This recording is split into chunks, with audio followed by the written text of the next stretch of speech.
নমস্কার। আরও একটা গুরুত্বপূর্ণ আপডেট নিয়ে চলে এলাম। খুব গুরুত্বপূর্ণ ভিডিও। চ্যানেলের ফার্স্ট টাইমে দেখলে চ্যানেলটাকে সাবস্ক্রাইব করে বেল আইকনটা টিপে রাখতে হবে, লেটেস্ট গুরুত্বপূর্ণ আপডেট পাওয়া যাবে। স্টেপ টু স্টেপ আজকের আপডেটটি আপনাদের সামনে তুলে ধরছে। একটা গুরুত্বপূর্ণ আপডেট আছে। আজকে কথা বলবো চুক্তিভিত্তিক কর্মীদের নিয়ে।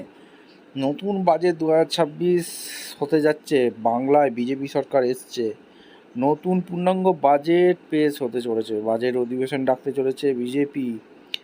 এখানে আশাকর্মী যারা আছে তাদের কি ভাতা বৃদ্ধি হবে? পার্শ্ব শিক্ষক যারা আছে তাদের কি ভাতা বৃদ্ধি হবে?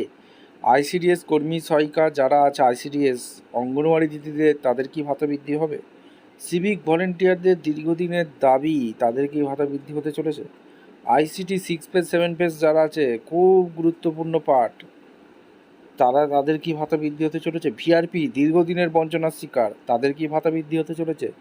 ভিভিডিসি তাদের জন্য কি ভাতা বৃদ্ধি হতে চলেছে? বিএল বাংলা সহায়তা কিন্তু বিএসকে তাদের কি ভাতা বৃদ্ধি হতে চলেছে? ট্যাক্স কালেক্টর যারা আছে, ভোকেশনাল যারা টিচার আছে, এডুকেশন সুপারভাইজার যারা আছে, তাদের কি ভাতা বৃদ্ধি হতে চলেছে? North Bengal development department, DRDO, district rural department, youth volunteer, Kanyashree staff, Rupashree staff, Karmabandhu, SSK সব কি ভাতা বৃদ্ধি হতে চলেছে এক এক করে? শিক্ষক, মাদ্রাসা, পৌরসভা কর্মী, ভোকেশনাল শিক্ষক, ফায়ার অপারেটর, ড্রাইভার, এনএসকিউএফ, পানিমিত্র, চা শ্রমিক বন্ধুগণ, এইসব চুক্তিভিত্তিক যারা কর্মী আছে তাদের কি ভাতা বৃদ্ধি হতে চলেছে নতুন বাজেটে? কি আপডেট উঠে আসছে আজকের এই ভিডিওতে বিস্তারিতভাবে ব্যাখ্যা করবো। চ্যানেলে ফার্স্ট টাইমে থাকলে চ্যানেলটাকে সাবস্ক্রাইব করে বেল আইকনটা টিপে রাখতে হবে।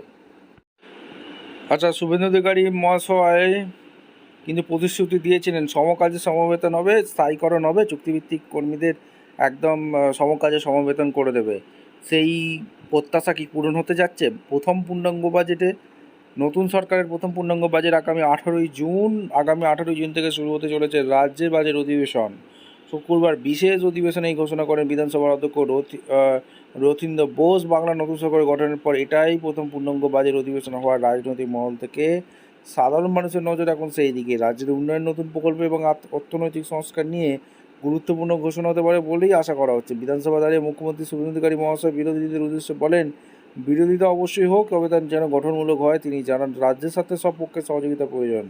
রাজনৈতিক সংঘাতের বদলে উন্নয়নমূলক আলোচনাই বেশি এখানে গুরুত্ব দেওয়ার বার্তাও দেন তিনি মুখ্যমন্ত্রী।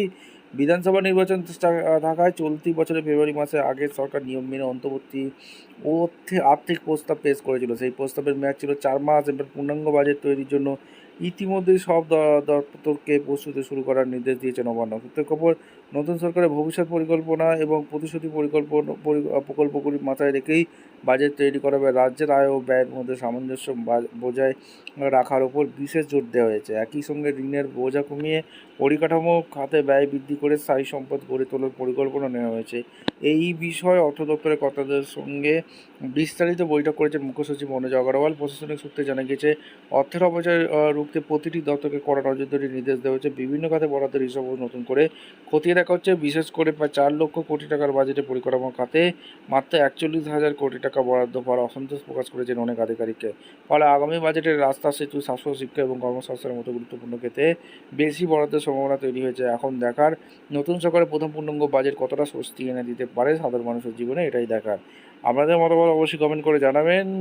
রাজ্যে নতুন প্রথম পূর্ণাঙ্গ বাজেট এই কি চুক্তিভিত্তিক কর্মীদের ভাগ্য খুলতে চলেছে, বেতন বৃদ্ধি হতে চলেছে, সমকাজে সমবেতন হতে চলেছে?